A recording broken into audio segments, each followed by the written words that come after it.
ဆိုရေးတယ်ဆင်းရဲမွဲနေတဲ့ပုဂ္ဂိုလ်တွေဘာဖြစ်လို့ဆင်းရဲတာလဲ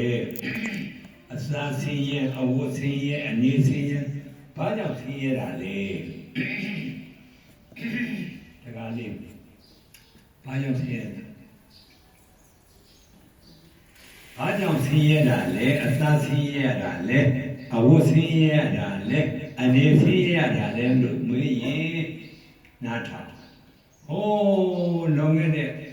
အတိတ်ဘဝဆက်ဆက်ကဒါနကုသိုလ်နည်းခဲ့လို့ဘာလို့ဒါနဆိုတာသိရလားအခုဆွမ်းနေလူရဏဒါနသင်္ကန်းနဲ့လူရဏဒါန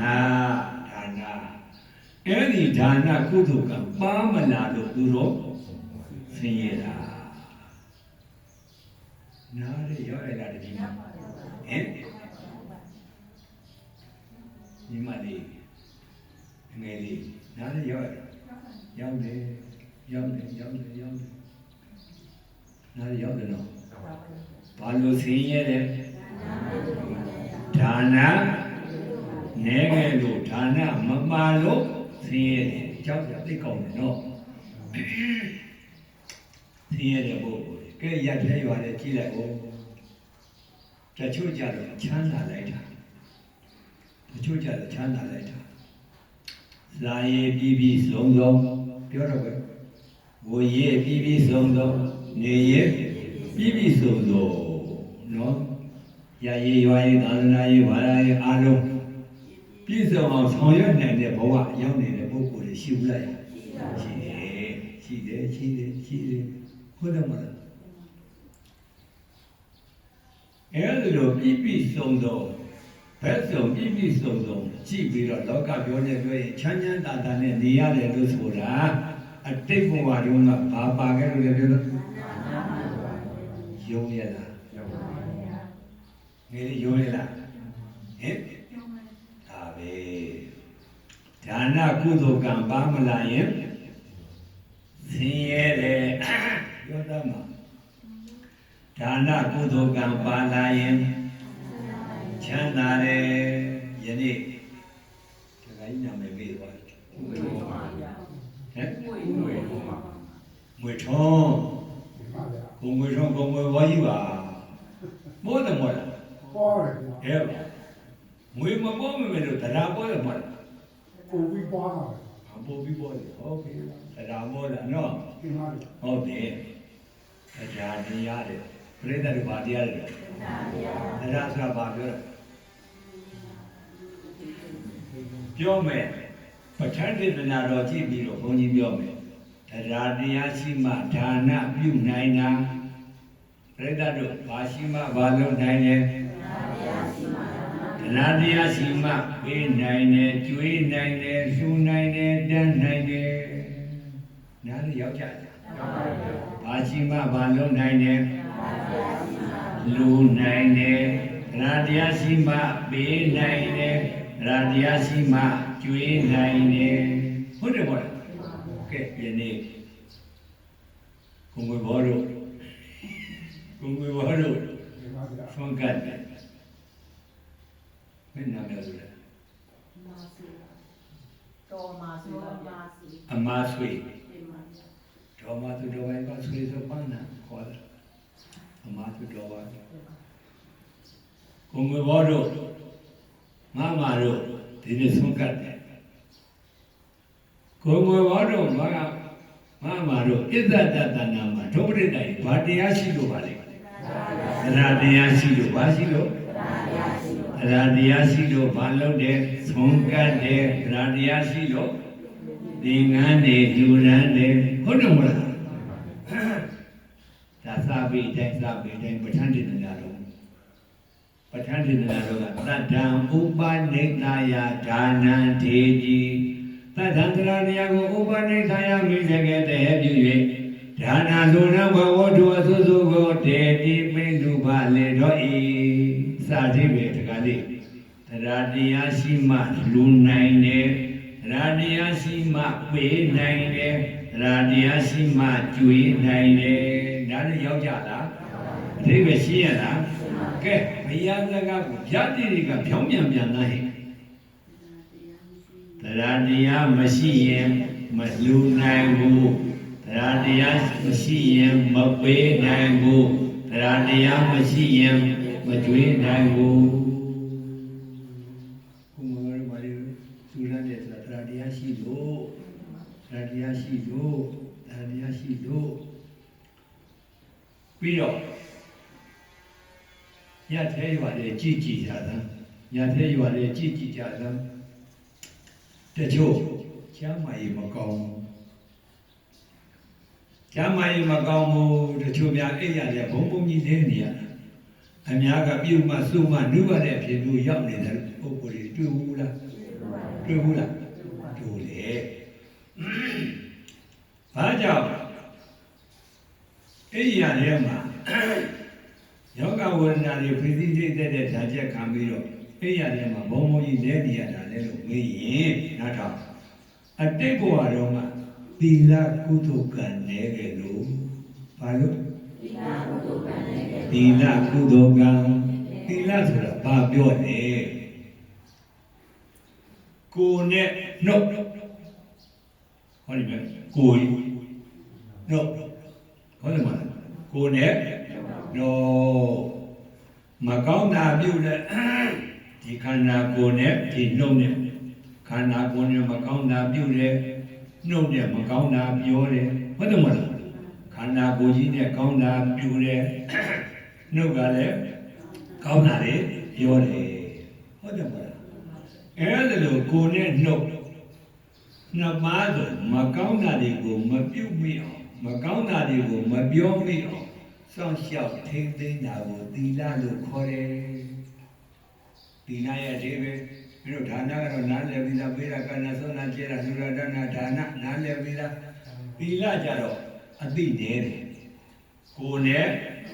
နှုတ်နှစ်ပါးဆိုမလွန်ကျူးတင်တာတွေကိုမလွန်ကျူးရအောင်စောင့်ရှောက်ထိန်းသိမ်းတာကိုဘာခေါ်လဲသီလလို့ခေါ်တယ်ဆိုသန်းလိုက်ပြီးတော့ကိုယ်နဲ့နှုတ်မှာစောင့်စည်းတာမပါသီလပဲကိုယ်နဲ့နှုတ်မှာစောင့်စည်းတာမပါသီလပဲသုံးကောက်ညီညီညာညာလို့ဆိုသန်းကိုယ်နဲ့နှုတ်မှာစောင့်စည်းတာမပါသီလပဲကိုယ်နဲ့နှုတ်မှာစောင့်စည်းတာမပါသီလပဲကိုယ်နဲ့နှုတ်မှာစောင့်စည်းတာမပါသီလပဲသီလအတိတ်ဘဝတုန်းကအဲ့ဒီကိုယ်နဲ့နှုတ်ကိုမစောင့်စည်းကြတဲ့အတွက်တာကြောင့်သီလမကျင့်သုံးကြတဲ့အတွက်တာကြောင့်ဤပိဿုပံဘဝမှာခေါင်းကပြောခဲ့တဲ့အတိုင်းယောဂဝေဒနာတွေပြည့်စည်နေတဲ့ဌာချက်ခံရပြီးတော့အဲ့ရတဲ့မှာဘုံဘုံကြီးလဲပြီးတော့နေနေရတာနားလေရလားနားလေတယ်ပြောမယ်ဟောဒီဘုံကြီးမယ်ခြိတော့ညာဘက်ခြိတော့ညာဘက်ခြိတော့1362ခုနှစ်က62ခုဆိုဘယ်လောက်ရှိသွားလဲ62ခု82ခု80ခု80နဲ့ဘယ်လောက်ရှိဆိုတော့20နဲ့9နှစ်ရှိကားတိုက်တာကိုလာကိုရတယ်ကားတိုက်တာကိုလာကိုရတယ်ဘာကြောင့်ဒီလိုဖြစ်ရတာလဲလို့မေးရင်အတိတ်ဘဝတုန်းကကိုကမကောင်းတာတွေပြုခဲ့တာကိုယ်နဲ့တော်တော်ကောင်းနှုတ်နဲ့တော်တော်ကောင်းမကောင်းတဲ့အရာတွေပြုခဲ့လို့ပြောခဲ့ယောဂါတို့သူဓမ္မအသက်ကိုတတ်ခဲ့တယ်လို့ဆိုရင်အဲ့ဒီကံပါလာလို့ရှိရင်ကိုယ်မဲ့သူတော်ဘာကတတ်လို့သိရတတ်တယ်အသက်တူတတ်တယ်ယောဂများရတတ်တယ်ဟောအဲ့ဒါကြောင့်ဟောကြအတိတ်ဘဝတုန်းကခန္ဓာကိုယ်နဲ့ဘယ်လိုပါလဲလို့တတ်ခဲ့တယ်လို့မသိဘူးအဲ့ဒါကြောင့်ကားတိုက်တယ်တွတ်ကြိုးပါကိုလာကိုတယ်ပြီးတော့ပြောအောင်မယ်ခန္ဓာကိုယ်ကြီးဟောဒီလေဝင်ဒီချိုင်းလေးကိုဘယ်လိုခေါ်လဲဘယ်လိုခေါ်ပါခေါ်လဲ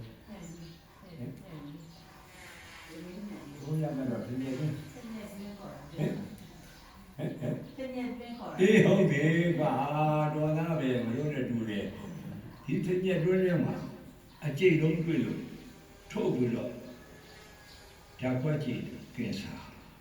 ဒီဘုန်းကြီးကင်ဆာ6လဆေးသွင်းရတယ်ဒီလိုဖြစ်တာလည်းပဲအတိတ်ဘဝတုန်းကကိုယ်နဲ့တော့တော့ကိုယ်နဲ့တော့မဆောင်သေးခဲ့ဘူးအဲ့ဒါကြောင့်မလို့သီလပြတ်ခဲ့လို့ယောဂဝိရာတွေပြရလားယုံရလားအဲ့ဒါကြောင့်အတိတ်ဘဝတုန်းကသီလမပါတဲ့ပုဂ္ဂိုလ်များယောဂဝေဒနာတွေဖြစ်စီနေတဲ့ခါကြာချက်ကိုခံပြီးတော့နေရတတ်တယ်တဲ့ပြောင်းပြန်အတိတ်ဘဝတုန်းကသီလကုသိုလ်ကံကြီးပါလာတဲ့ကောင်းတဲ့ပုဂ္ဂိုလ်တွေကြတော့ဘာယောဂမှာမရှိပဲနဲ့ကျမ်းမှာချမ်းသာလာတယ်နေရတတ်တယ်အဲ့ဒါနေရတဲ့ပုဂ္ဂိုလ်တွေတူဘူးလားတူတယ်ဘုန်းကြီးတို့ရွာမယ်ဘုန်းကြီးတို့ရွာကဟိုးရှိုးရဲ့အနောက်မြောက်ရေဦး30တဲ့ကျောင်းကြအဲ့ဒီရေဦး30ဘုန်းကြီးတို့ရွာဘုန်းကြီးတို့ရက်တယ်ဓမ္မကြီးကျော်ဆယ်အေး103နှစ်အသက်က103နှစ်ပြီးခဲ့တဲ့တော်ပြတော်ကြီးကကောက်လိုက်ဘယ်ဘက်ကတလိုက်ညာဘက်ကတလိုက်ဆွဲပြီးတော့သွားလို့ရှိသေးတယ်ပဲမှားဆိုလို့ရှိသေးတယ်တရားနဲ့ကျမ်းမာရေးကောင်းလိုက်တာကျမ်းမာရေးကောင်းလိုက်တာအဲ့လိုကျမ်းမာရေးကောင်းတယ်လို့ဆိုတာအတိတ်ဘဝတုန်းကပြောတဲ့သီလကောင်းခဲ့လို့ဟုတ်တယ်မဟုတ်လားဒါနရဲ့သီလရဲ့ပြီးတော့ဘာလို့ဘာဝနာဆိုတာကတော့သမထဘာဝနာဝိပဿနာဘာဝနာလို့ဆိုတာရှိတယ်တတိဝတ္တဝိပဿနာဘာဝနာပဲပြောကြပါလို့ဒီကြောင့်ကဆယ်စကားရှိတာပဲသိလားသိပါမသိပါအငယ်လေးသိလားမသိဘူး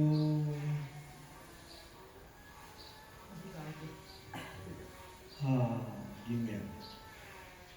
တနည်းနဲ့ချိန်လား3ချိန်လားဆယ်စကားဖွင့်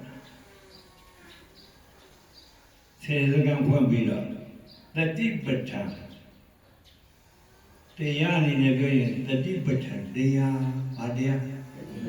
တတိပဋ္ဌာန်တရားအဲ့ဒါကိုဘာဝနာခေါ်တာတတိပဋ္ဌာန်ဝိပဿနာဘာဝနာလို့ခေါ်တယ်နားလည်အောင်ပြောရင်တတိပဋ္ဌာန်တရားပေါ့ဆရာတော်ကြီးကကျေးဇူးရှင်ဖြစ်တဲ့ထိုရကရမတွေကိုကျေးဇူးတုံ့ပြန်ပြီးတော့ဆက်တဲ့အနေနဲ့ဆေစကံကျင်းပပြီးတော့ပေးတာလာပြီးအောင်လာကြအောင်ပေါ့ကြားရလားပြောမယ်ကွာဘုရားပွင့်လာတာဒုပရိတာဟောရမဘုရားရှင်ပွင့်ထုံးပေါ်တော့မူလာတယ်လို့ဆိုတော့ဟောဘုန်းကြီးတွေရောထိုရကရမတွေရောတတိပဋ္ဌာန်တရားလို့အားထုတ်ရအောင်ပွင့်လာတာပြန်ပြောမယ်ဟောရမဘုရားရှင်ပွင့်ထုံးပေါ်တော့မူလာတယ်လို့ဆိုတာဒုပရိတာအာလောခொရိယတမိသားယဟန်ရှင်လူအာလောတတိပဋ္ဌာန်တရားအလောအာထိုရအောင်ပွင့်လာတာနားရရောက်လားမေသမဘာကိုတတ်လေးမှတ်လေးဖြည့်သမ်းမှဘုရားပွင့်လာတာတို့တွေဘာလို့ဖို့ဟုတ်ပြီတော်တယ်အမကြီးတော်တယ်အမလေးပြောဘုရားပွင့်လာတာတို့တွေဘာလို့ဖို့တတိပဋ္ဌာန်တရားအလို့အာထုဖို့ပြီးပြောကြလားဟေးဘုရားပွင့်လာတာတို့တွေဘာလို့ဖို့တို့တွေဘာလို့ဖို့ဘုရားပွင့်ပါလေဘုရားပွင့်လာတာတို့တွေဘာလို့ဖို့တို့တွေဘာလို့ဖို့ဘုရားပွင့်ပါလေဒါပဲနော်ကောင်းပြီဒီတတိပဋ္ဌာန်တရားလို့အာထုတော့ဘာဖြစ်လဲတတိပဋ္ဌာန်တရားလို့အာထုတော့ဘာဖြစ်လဲဒီကလေးသိကြနော်ကြားဘူးကြမှာပေါ့ဘုရားရှင်ရဲ့လက်ရတော်ရန်တို့လက်ဝဲတော်ရန်တို့နော်ရှင်သာရိပုတ္တရာ အမေတော်သေးအမကြီးတော်သေးအမကြီးတော်သေးရှင်မမဟုတ်လည်းဒီပါလေတော်သေးရှင်သာရိပုတ္တရာတို့အမဒီပြောစမ်းမှာပြီးပြင်းလေးရှင်မမောကလန်တော်ရှိခဲ့တယ်မို့လားအခုအဲ့ဒီရှင်သာရိပုတ္တရာရှင်မမောကလန်တော်ရှိသေးလားမရှိတော့ဘူးဘယ်ရောက်သွားသေသွားပဲပရိနိဗ္ဗာန်ဝင်စားချုပ်ငြိမ့်ဘုံဇာသိတော်မူခဲ့ကြပြီချမ်းသာဒုက္ခအစစ်အမှန်ရသွားပြီ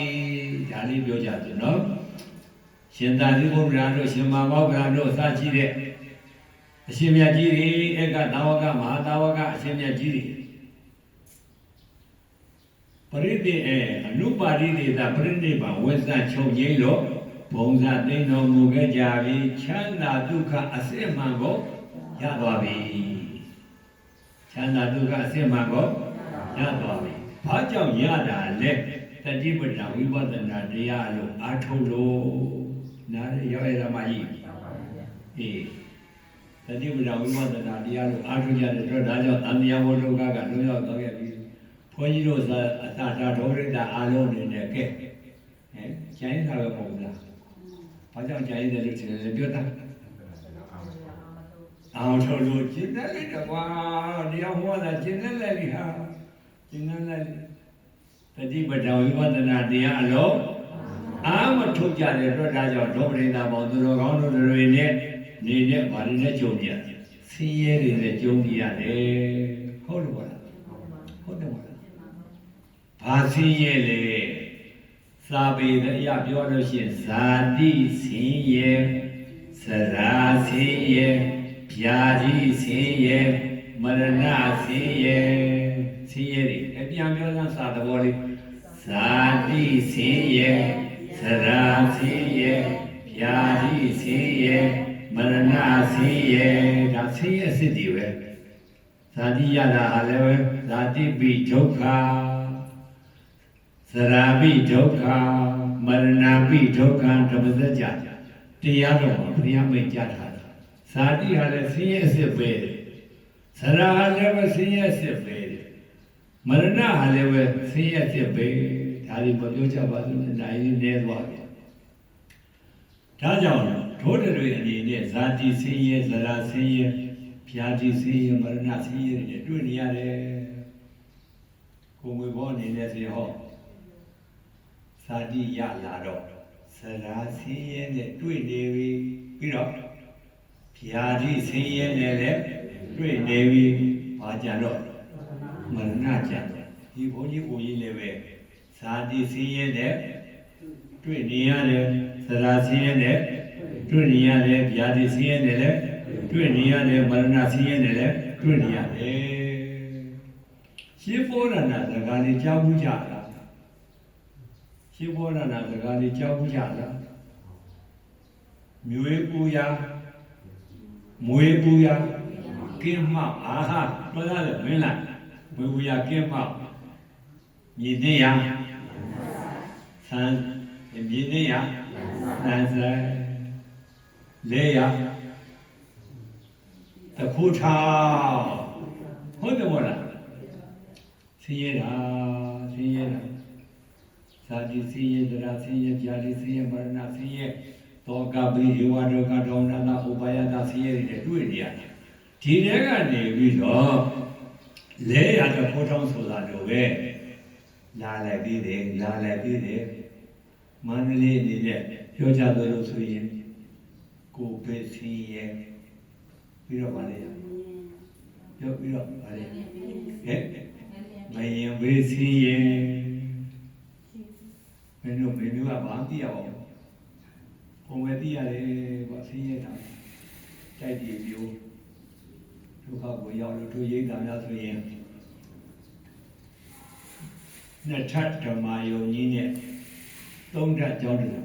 အကုန်လုံးဖြတ်ရတယ်နှစ်ထပ်ဓမ္မယုံကြီးဟုတ်တယ်နှစ်ထပ်ဓမ္မယုံကြီးနေရတော့နောက်ထပ်ကုသရှင်ပေါ်လို့ကို6နေပါပြီဆင်းရဲလေသံဝေရရာဆင်းရဲလေ